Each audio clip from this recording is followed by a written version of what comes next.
So here's what I want to do today. We probably should have done this lecture on Friday to help you with recitation, but I think you'll be fine because most of you are pretty smart.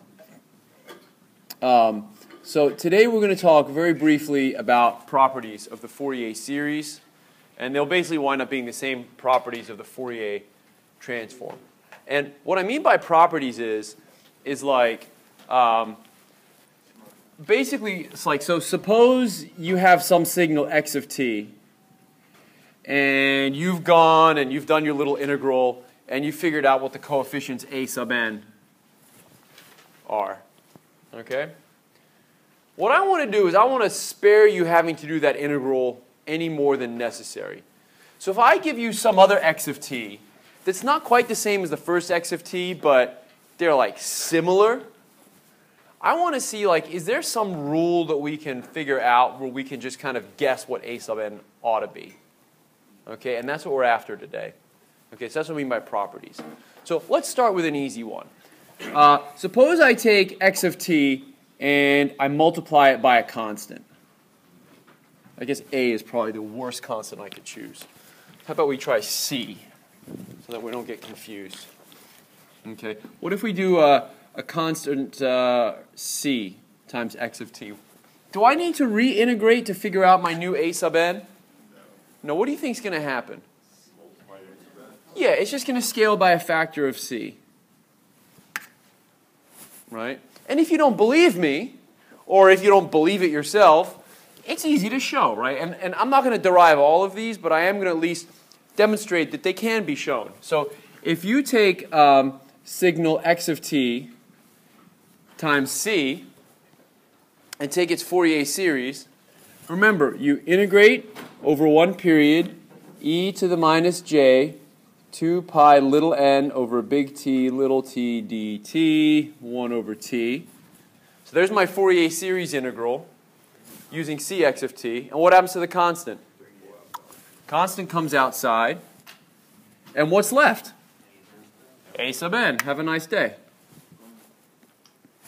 Okay. So if you've already solved, so for example, in class we did that sawtooth wave, right? In class, I don't remember quite how it looked. Was it like this? Okay. And it was minus 1 to 1. So if I come along now and I say I've changed the problem, now it's minus 2 to 2, are you going to reintegrate anything? No, you just double a sub n and you're done. Okay? That's the point, right? And it's more than just simplicity in terms of computation. I'm telling you this because it builds your intuition, right? You sort of start to see how the pieces of the puzzle fit together. So let's try another one. What if we have two signals? What if we have x of t and some other signal y of t, and let's say that has Fourier series b sub n. So these were two separate functions, and then and let's just assume they have the same period, right? For now, same period. So what happens if I add them together? X of t plus y of t.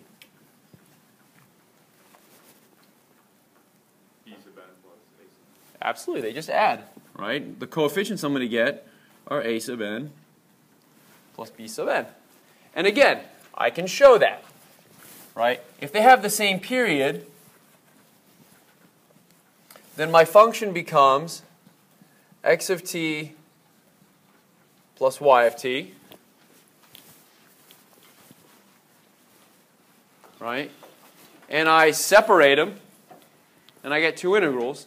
And the first integral is a sub n, and the second integral is a Fourier series of y that's b sub n. That's pretty cool.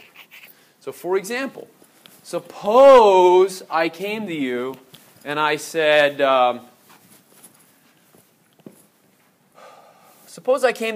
let's get the Fourier series of this function.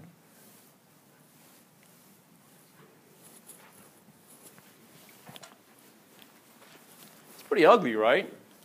I mean, you can already think in terms of the math that if I wanted to get the Fourier series of this, I've got to integrate it over one period. And on one period, half of that period, I've got one linear function times e to the minus j whatever. And on the other half of the period, I've got minus like some other line e to the, whoa, it's awful, right? So I don't know if this would make it any easier, but what I could do is I could take this and break it into two pieces. I could break it into one piece. Let's see if I can do this cold here. So I could break it into,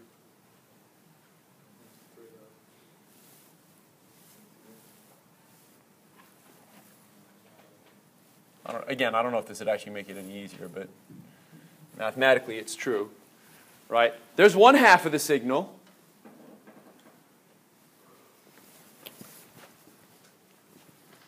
And where am I?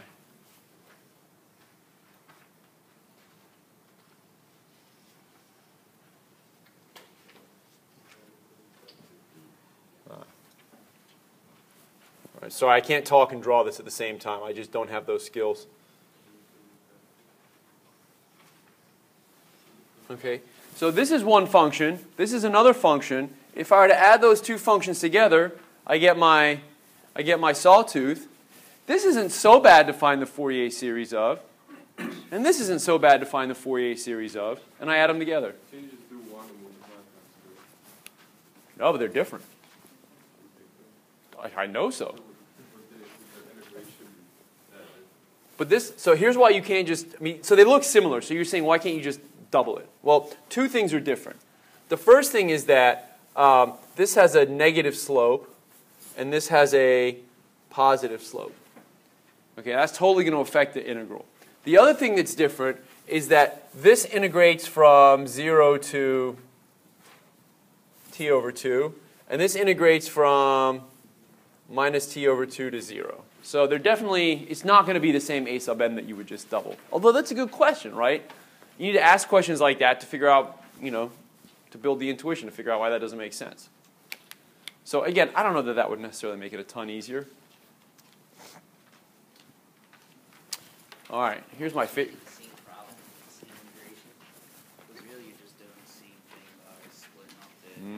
It's similar, yeah. You might be able to parameterize it.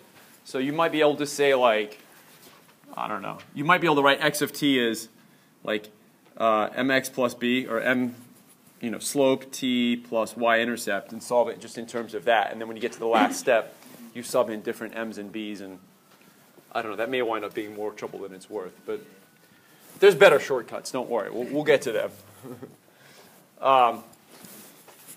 Here's one. What happens if I take my x of t, and instead of multiplying by a constant, I add a constant?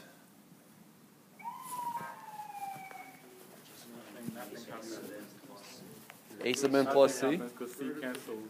Remember that time? We used to do it. C would just cancel out. How will the c cancel? C is going to be times the e to the minus j maybe. But then, like... There was a problem where it canceled, but it was... What was the problem where it canceled that we were doing?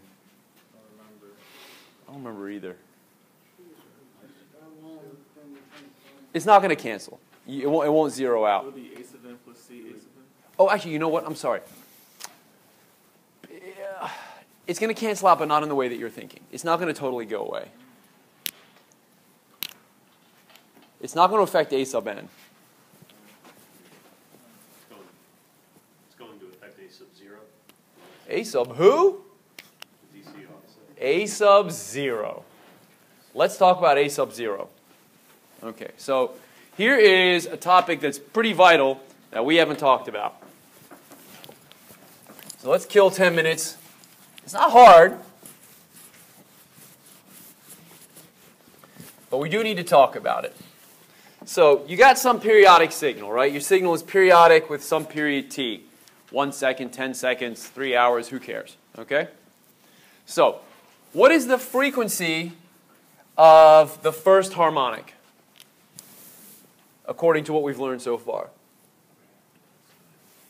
2 pi over t. Yeah. Remember the steps. If the period is t, the frequency in hertz is 1 over t, which means the frequency in radians per second is 2 pi over t, the end. Okay? And there is some Fourier coefficient a sub 1 that goes along with that. Okay, and that's what you get by solving your integral where n equals 1. What's the frequency of your second harmonic? 2 times that, right? So we'll say 4 pi over t, or 2 pi over t times 2, and that has a Fourier coefficient of a sub 2, and so on. Your generic nth harmonic is 2 pi n over big T, and that has some Fourier a sub n, and everyone's happy. But now we got to deal with one more term, okay? So remember we said, if we're making an absolute value of a sub n versus omega plot, we have whatever the value is at n equals 1, or omega equals, for the first term, we have its mirror image at n equals negative 1. Right? Remember, it's always a mirror image. So this will be n equals 1, n equals negative 1, n equals 2, n equals negative 2. So it looks like we've got action going on at all the integers, except for the one we neglected. There's one integer we haven't dealt with. We did 1, negative 1, 2, negative 2. Have we missed 0?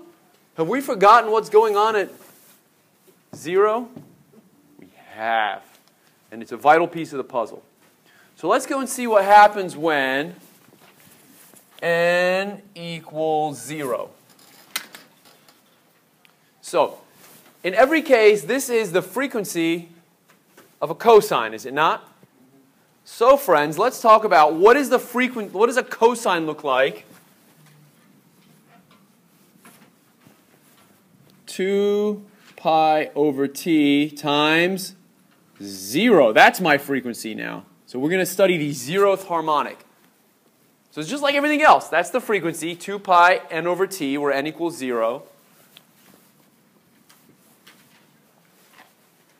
And it's going to have a, just like all the other coefficients, it's going to have a magnitude and a phase, but let's just leave those out for right now. Let's just worry about the cosine.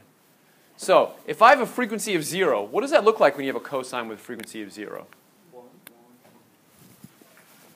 Does it matter what little t is? No. Regardless of what little t is, I've got cosine of 0. And cosine, right? Everything, regardless of what else goes on here, this 0 wins. So I've got cosine of 0, which is always 1. Okay. That's a constant. How can a cosine be a constant? It can. Watch this.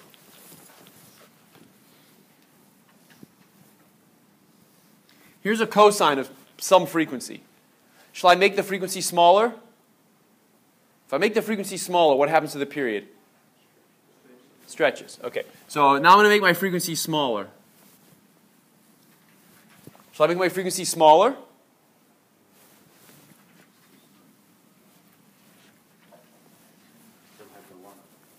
Oh, I'm getting there. Hold on.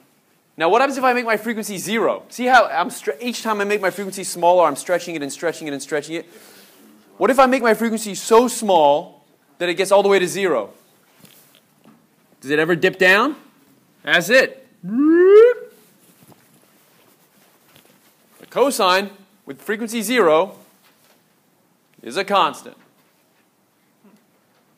That's messed up. What's the period? What's the period of my 0 frequency cosine? Infinity! Yes. It will repeat itself eventually. Sweet. Okay. So what is a sub o? What is a sub 0? That's your DC offset. That's what we call a DC offset. So let's talk about how to compute a sub 0.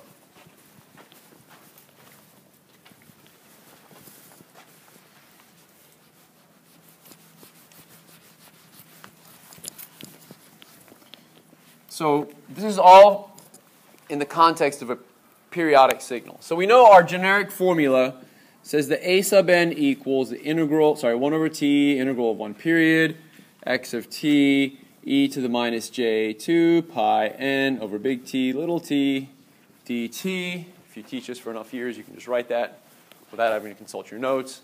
Now, if we set n equals 0, which is what we're doing in this special case, in order to find out the DC offset. So if I set n equals 0, what's going to happen to my integral here?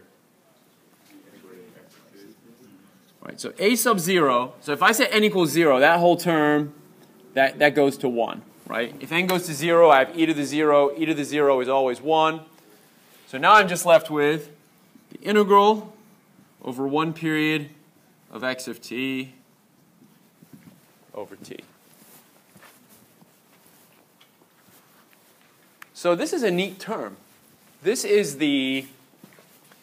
like the average value of x of t. If you integrate x and divide by the period, this will give you essentially the average value of x of t over 1 period. Okay? Over 1 period. So, to answer your question, if I add a constant, does that affect a sub n? It affects all the other a sub n. It doesn't affect a sub n. It only affects a sub 0. Okay, so you're going to keep your a sub n, but your a sub 0 is going to change. So let's talk about exactly how the a sub 0 changes if we were to add a constant to this. So, and I'll show you in a second how this can really be made to make life a lot easier. Okay? So suppose we had our original signal x of t, and he had a Fourier transform that had some value a sub n and some value a sub 0. And now we're going to add a constant. So let's see how that constant changes a sub 0. Because all I got to do is set up my integral, right? I know that a sub 0 is 1 over t, integral over 1 period, x of t plus my constant, dt.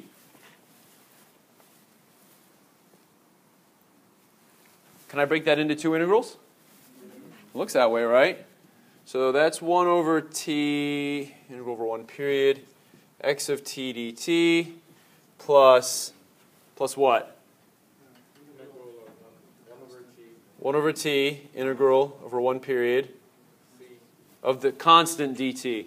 And the constant can just get pulled out, right? So how do I evaluate that right integral? It's 1. Well, if you integrate 1, you get t, but I'm integrating it over 1 period. So once I plug in the limits of integration, that's just going to give me big T. And big T is going to cancel that little t, that big T, and I'm just going to be left with C. And that was my original A sub 0. Yes? I don't see how A sub n is not changed, just because I'm thinking, because if you integrate that, because of that C, you're going to have another exponential term in it. And isn't that going to change A sub n then of just x of t? Watch. Good question. So, okay, first of all, we agree that, my hypothesis is that adding a constant basically just means that you add a constant to A sub 0. But let's answer your question, though. Why doesn't adding the constant affect all the other terms? So let's keep it generic for a minute. A sub n equals 1 over t integral x of t plus constant e to the minus j 2 pi n over big T dt. Okay, now I'm going to separate it. So 1/2 of that separation is x of t e to the minus j 2 pi n little t big T dt plus, now I've got the other integral.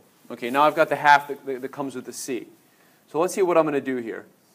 I am going to do c over big T integral e to the minus j 2 pi n over big T little t dt. Oh, wait, because the n is always going to be just 1, regardless of any value. Well, now, hold on. Not, yeah, well, how do you mean? Well, like for n1 to 100, you're always going to end up with an even number of pi, which is going to Yes. be 1 over And that's why you were asking, does it integrate to 0? Yes. So at c over t, it's the same thing as our a sub 0. Exactly. So for n equals 1, 2, 3, basically for any value of n other than 0, this will always integrate to 0, like you said, because you've always got, it's a multiple of 2 pi, so they're always just going to subtract each other out. So this term will be 0 for everything except a sub 0. Now, so if I come to you and I show you this graph and I say, what's the average value of x of t? Just read that number. Right? The DC offset is just the average value. You just read it right off the chart. So, watch this. Your nasty instructor comes to you and says,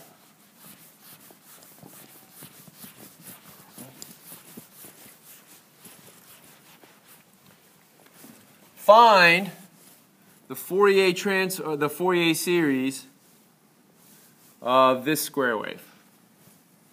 Should we give it a period? I don't know. Let's pick a period. Second period? What's a number? Throw out a number. Come on, humor me. 2 pi. Bring the pain. All right. Minus 2 pi. And let's have it go from, I'll pick these numbers, from 3 to 3, from plus 3 to minus 3. Now, up until an hour ago, if I gave you this problem, you would have said, I know how to do this. I'm just going to write myself an integral. And you would have written yourself an integral that goes over one period. And the problem that you would have found for yourself, so let's see, one period goes from minus pi to pi. So basically you would have integrated it from here to here. And you would have said, dang, I've got to do one integral for this bit where x of t is negative 3. And another integral for this bit where x of t equals positive 3. And another integral over here where x of t equals negative 3 again. 3 integrals. Now look what you can do. Say, I'm not going to solve this problem. Okay? What I am going to solve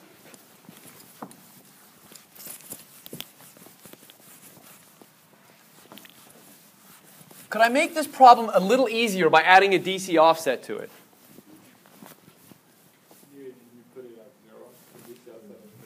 Yes. I'm going to take this function and add 3 to it. Okay, if I add 3 to it, now I've got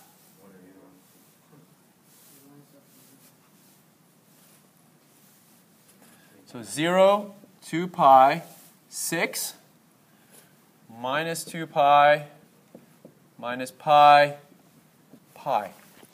Does adding a constant affect the frequency content of the signal? No. You haven't changed any of the cosines that are in there. You haven't stretched it. You haven't changed the shape of the edges. You have not changed the frequency content. And that's what we've learned. If you add a constant, you don't affect a sub n. You don't affect the frequency content. So fair play to us. What's that? The average will be 3, right?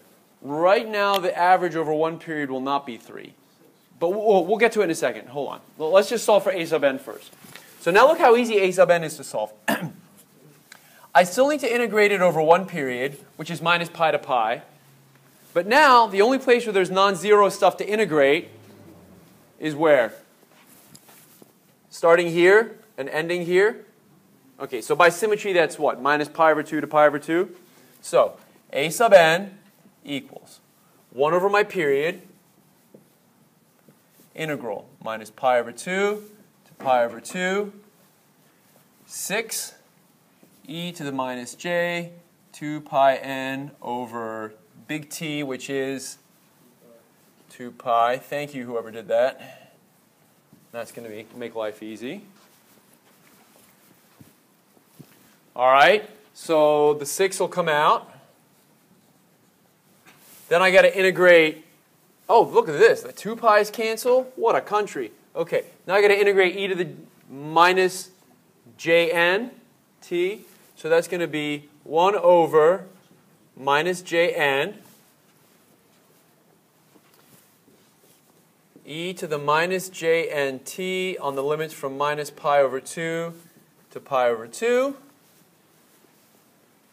All right, so let's see. What does that leave us with? Let's just finish the example since we got this far. 3 over pi, 1 over minus jn, and then it's e to the minus jn pi over 2 minus e to the positive jn pi over 2. Okay, let me do this. Let me pull out a minus sign from this expression. So plus, minus, and we'll cancel that minus sign out. What does this term look like? Looks like sine. Right? This is going to be equal to sine of, help me out here. The j doesn't come along for the ride. N pi over 2 times 2j. Remember, we have this rule that says sine theta equals e to the j theta minus e to the minus j theta over 2j. That's just the rule I've applied over here. What's that? It's sine because they're not both plus. If it's plus and minus, then it's a cosine. No, sorry, then it's sine. Okay, that j cancels that j. Loving it. So it looks like I'm left with 3 over pi n. Oh, there's a 2 here, so that's actually 6 over pi n. Sine pi n over 2, and we put a box around it. There's your a sub n. Now that wasn't so bad. Even I can do it, right? So there's my a sub n. Now I'm almost done. So now let's get a sub 0 for this one, right? The wrong one. So let's get a sub 0. So it's the average value over one period.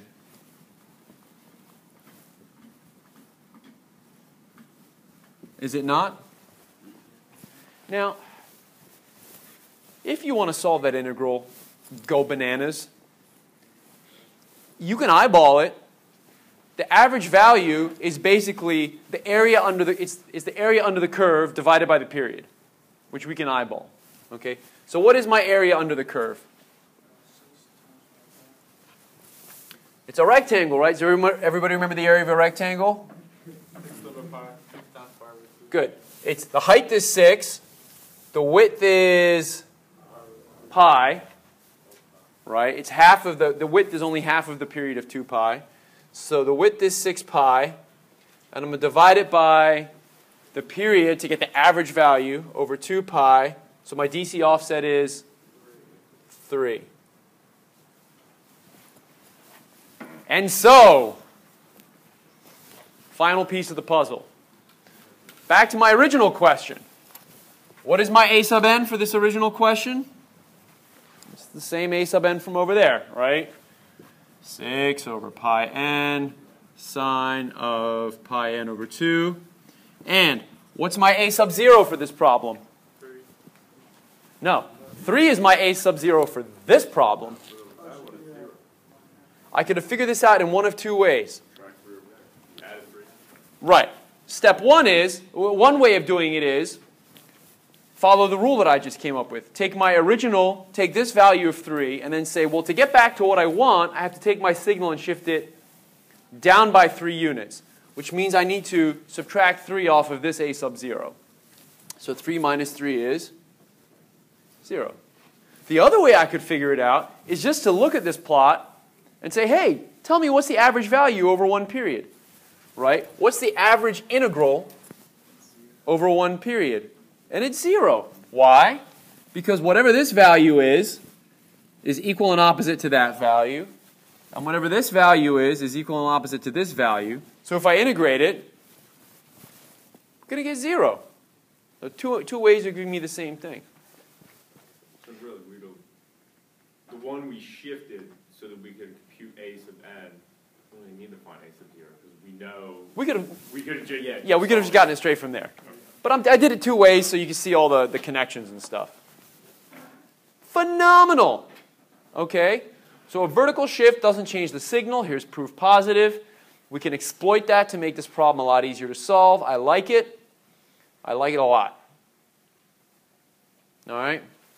We could have done the same thing by, instead of shifting this up by 3 units, we could have shifted it down by 3 units, couldn't we? Yeah, I mean, the math would have been a little uglier, but we would have gotten the same answer. I like it. Questions?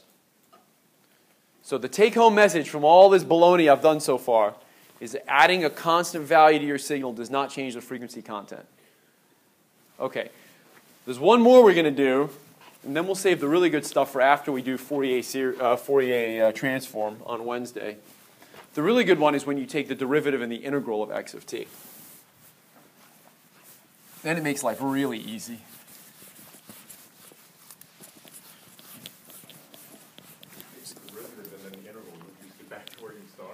Yeah. But what I mean is like, if you, like for example, we just did that square wave, right? So if you, let's say, integrate that square wave. If you take a square wave and you integrate it, let's see what you're going to get. So when you integrate a constant, you get, right, so you get a positive function, a t. And then when you integrate negative, you get, when you integrate a negative constant, you get a negative slope. Positive slope, negative slope, positive slope, negative slope. So I submit to you that if you can find a sub n for this, you could easily find a sub n for this just by knowing that they're related by an integral. So if you know that this is the integral of this, then there is a really super easy way of just saying, oh, well then just take a sub n, do this little change to it, and now you know the Fourier series for that guy. And now you don't even have to integrate this. This is like the ugliest thing to integrate, right? It's all you got. It's ugly, but you don't have to integrate it, right? You just take the property of a sub n. We'll get there. We'll get there. Okay. So the next one we're going to do is apply a time shift. So let's see. We've done, let's add this to our list of, we did x of t plus a constant. That left us with a sub n and a sub 0 plus the same constant. Now we're going to do, what happens if you do x of t minus, what's a good variable name? What did I use in the book? Tau. Oh yeah, tau's good. Thank you. So now we're going to shift it by time. Now, intuition-wise, we've done this problem before. Remember we did this with the, I think the sawtooth? Yeah. And what did we find when we time shifted the sawtooth? Magnitude stayed the same, phase changed. And what was the rationale for that? Are we changing the frequency content of the signal if we shift it left and right? No. It's still a cosine, right? It's still all the same frequencies and all the same relationships to each other. So the identities of the frequencies that are involved and their sizes are all the same. We're just changing the shift. And the shift is governed by the phase shift, not by the amplitude. So that's what we should expect. So we did an example with the sawtooth. Now we're going to do like the generic way. We're just going to solve it with respect to like some generic time shift tau so that we can always figure out the answer. So we're going to start, same strategy as always. Just going to write my integral. X of t minus tau e to the minus j2 pi n big T little t dt. Okay, so here's a little trick for, I don't care if you remember the trick or not, I'm just showing you the trick so you can say that you've seen it. So my little trick that I'm going to do to solve this is I'm going to do a u substitution, and I'm going to let u equals t minus tau. All right? So, let's rewrite. 1 over t, integral. It's still 1 over t, right? Shifting my time by a second or a couple seconds, that doesn't change the length of a period. So I can still integrate over one period. That doesn't change. So x of u, e to the minus j 2 pi n over big T. So far, there's no substitutions. Okay, now I need to change t. So how can I rewrite, what is t equals to? U plus tau. And what's dt going to be equal to? Look at my u substitution. Take the derivative of both sides. What do you get? Du equals dt. And what? So if I take the derivative of both sides, what happens when you derivativize the constant? Poof, goes away. So it's du equals dt. Okay, du. Was that helpful? No. Yes!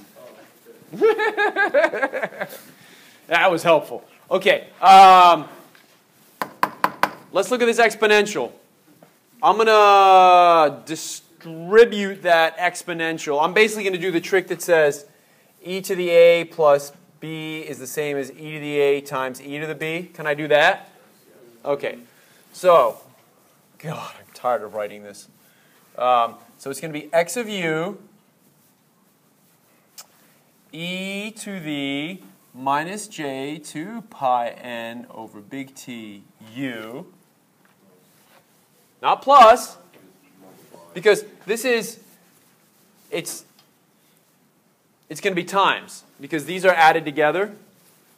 So it's going to be e to the minus j 2 pi n over big T tau du. Good news, we're almost done.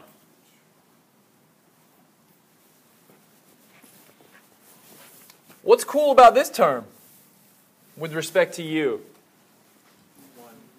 Not 1. It has no u term in it, right? So that means with respect to the integral I'm doing, it's a constant, right? This doesn't vary with respect to u. It's a constant, isn't it? Pull it out. That's what we do with constants. So e to the minus j 2 pi n big T. Did I lose a sign on that? No, I'm happy with the sign. Just want to make sure. What did I do? I did t minus tau. Just want to make sure, because if I screw up the sign on this, we'll take us like a week to figure it out. No, you just distribute the minus sign in there too. So yeah, so we're good to go. Okay. Tau. And then what's left? After I pull that out of the integral, look what's left. 1 over tau, integral over, 1 over t, integral of 1 period, x of my function, e to the minus j, blah, blah, blah of my function, du. What's that? That's a sub n. Yeah, all of this stuff, that's just a sub n. I mean, I'm integrating with respect to u instead of t, but that's just the name of a variable, right? Nothing's different about it. So, a sub n. It is cool. Because think about all this time this is going to save you. So let's just stop for a second. So here's a sub n, and here's the new little hanger-on that came along for the ride. Have we changed the amplitude? Have we changed the magnitude of a sub n? No, because this has a magnitude of 1, right? So we're not changing the magnitude at all. The only thing we're doing is we're adding some phase. So, suppose your dirtbag instructor comes up to you now and gives you a quiz, which I'm not, just don't lose your minds. Okay, but suppose I come to you now and I give you this problem.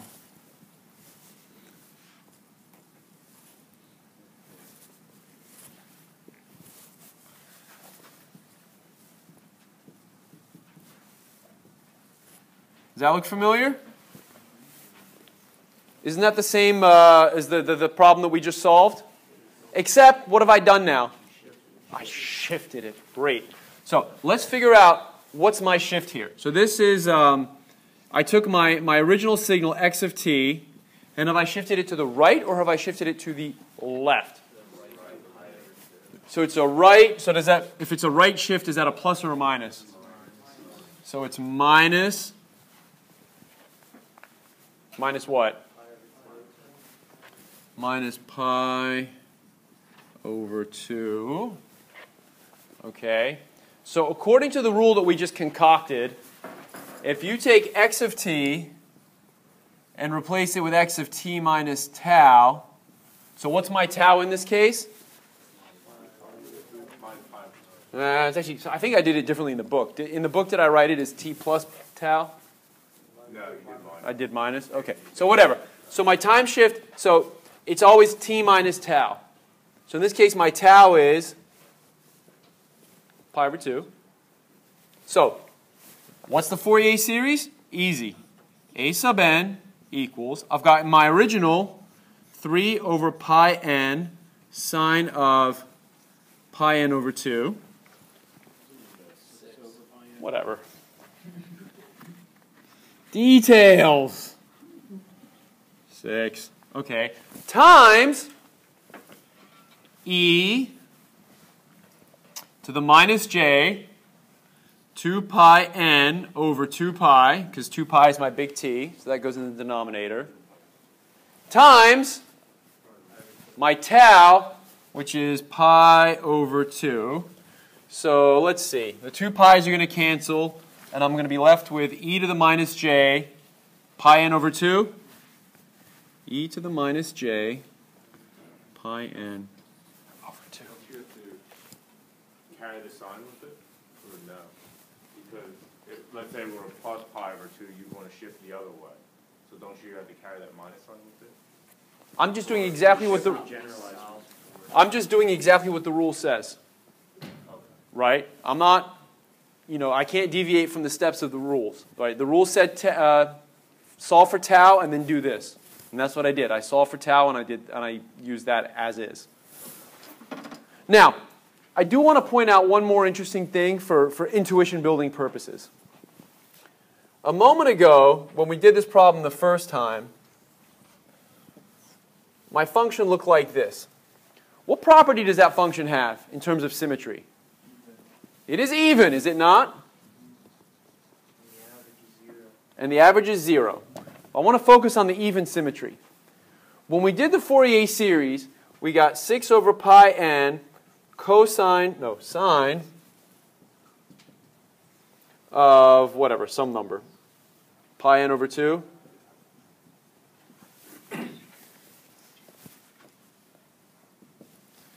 Look at a sub n. Real, complex, imaginary.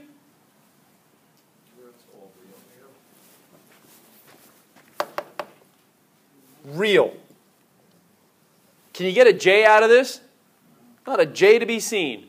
Okay? No matter what value of n I stick in here, I'm always going to get a real a sub n.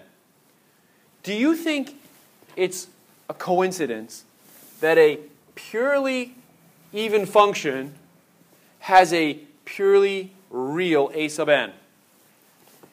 Well, I'm asking it, so it shouldn't be a coincidence, right? Okay, here's what I want you to think about.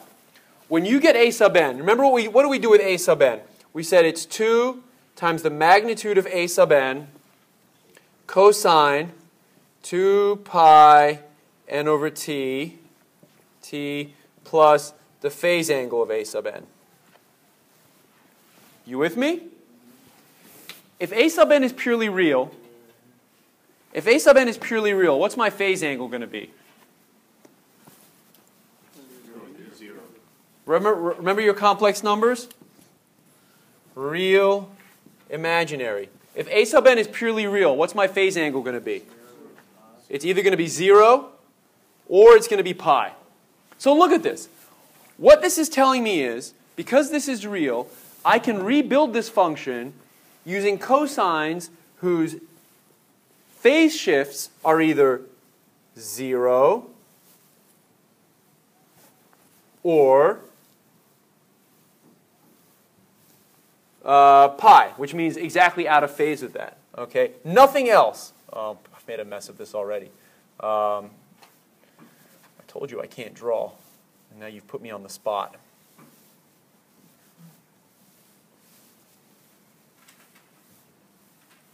Okay, so basically, it's a matter of lining things up. If it's purely real, then I'm basically bound to rebuild my square wave using signals that have no phase shift. Okay? So when signals have no phase shift, the cosines either look like, so here's a cosine with 0 phase shift, and here's a cosine with 180-degree phase shift. Right, centered at 0. Does that make sense? If I have a square wave that's even, I've got to build it out of even functions. And the only way to get even cosines is to have a phase angle that's either 0 or pi. Any other phase angle, like if my phase angle were like this, there's no way I can build an even function out of that. So it's cool, right? The pieces of the puzzle fit together. I have an even signal, which means I need to build my signal out of even cosines. And the only way to get even cosines is with a phase angle that's either 0 or pi. And the implication for that is that my a sub n has to be real, right? Because it's either e to the j 0 or e to the j pi. And that equals 1 and that equals -1. So it's real. Isn't that cool? Now, look at this. Is this even or odd? Or neither? This is purely an odd function. Okay. What's going on here? Is the a sub n real, imaginary, or complex?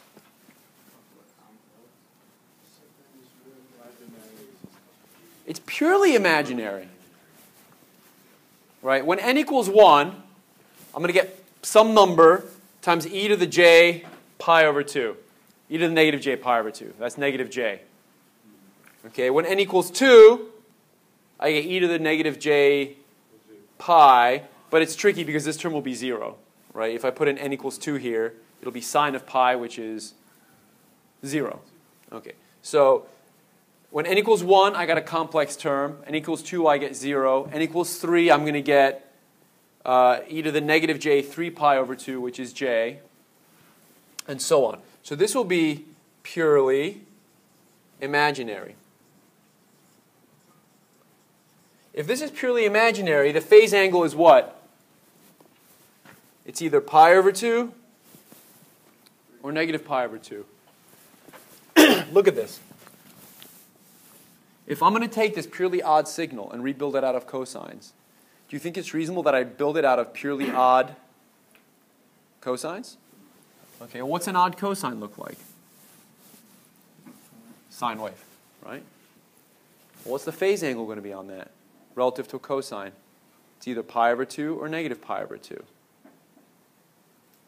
I feel like I'm losing you. There's like this. So basically what I'm trying to demonstrate is this rule. If your signal x of t is real, they're all real. If your signal x of t is even, then your a sub n will be purely real. And it has to be because that's real a sub n means 0 or means a phase of 0 or minus pi, which is even cosines. Right? That means you're building it out of even cosines. If a sub n is odd, you get a purely imaginary a sub n, which means you're rebuilding your signal out of sine waves. And if your x of t is neither even nor odd, then your a sub n is neither purely real nor purely imaginary. It is complex. You get a little bit of both. We'll revisit this. This is, like, I get that this is a sophisticated concept, so we're going to roll it out like 2 or 3 times. It's nice to see because it's, I think it really adds like the sort of the crowning piece of intuition to this whole mess. Is like this stuff's all connected in a weird kind of elegant way. But it was not an accident that when we added 90 degrees of phase shift, we went from something that was purely real to purely imaginary. Yes. Class is over, by the way. You can leave, but I'm happy to answer your question. So, like A of n, A sub n, is that your function in the frequency? Yes, that's your